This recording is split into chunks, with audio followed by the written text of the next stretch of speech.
आनंदनगर मध्ये पाणी नाहीये म्हणून सगळ्यांचे फोन आले. खऱ्या अर्थाने पाणी सगळ्या शहरालाच कमी आहे. त्याची कारणं आपल्या सगळ्यांना माहित आहे. आपल्याला माहिती आहे सगळ्या ठिकाणच्या पाईपलाईन्स फुटलेल्या आहेत. MIDC पाणी कमी प्रोव्हाइड करते. बिल भरायचं बाकी आहे. या संदर्भात आमचा लढा लढतोच आहोत. परंतु या ठिकाणी आज कंस्ट्रक्शन चालू आहे. आपण बघाल हे सगळं पाणी आहे. पावसाचं पाणी नाही आहे. हे पाणी MIDCचं पाणी जे आम्हाला येतं त्या पाईपलाईन लिकेज असल्यामुळे ते तिथं जातं आणि हे लिकेज जवळजवळ 2 वर्षापासून आहेत. आज 3 दिवस पाणी नाही.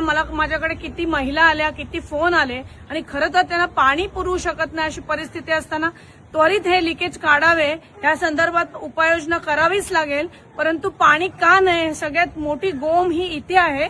कारण इथे लिकेजेस आहेत आणि या बिल्डरांची पण खऱ्या अर्थाने जबाबदारी आहे की या ठिकाणी तुमच्याकडे लिकेजेस असतील तर तशी यंत्रणा प्रोव्हाइड करून तुम्ही आम्हाला मदत केली पाहिजे. तर 3-4 दिवस झाले पाणी नाहीये आणि आता आम्ही तिथे गेलो. आपल्या त्या कंस्ट्रक्शनमुळे काय झालं म्हणजे खोदल्यामुळे सगळ्या पाईपलाईन फुटल्यात आणि आता पाणी सोडलं होतं तर पूर्ण पाणी. तुम्ही JCP द्या तुम्ही आम्हाला आणि 2 माणसं द्या आणि पहिले आमची माणसं तिथे येत आहेत ते पहिलं करून द्या. पाणी नाही अख्ख्या आनंदनगरला. तुम्ही संतोष कांबळे आपल्याला फोन करतील. त्यांना जे काही सहकार्य लागेल ते तातडीने, कारण अख्ख्या आनंदनगरला 3 दिवस झाले पाणी नाही. मी आता कंस्ट्रक्शन साईटवर जाऊन आलो. पूर्ण पाणी सगळे लिकेजेस आहे, पाणी वाहत आहे. तर तुम्ही लगेचच त्यांना संतोष कांबळेंना मदत द्या आणि मान टॉवर लावा आणि ते करून द्या मला. सगळ्या आजूबाजूला पाईपलाईन फुटल्यात ते लगेचच करा पहिले.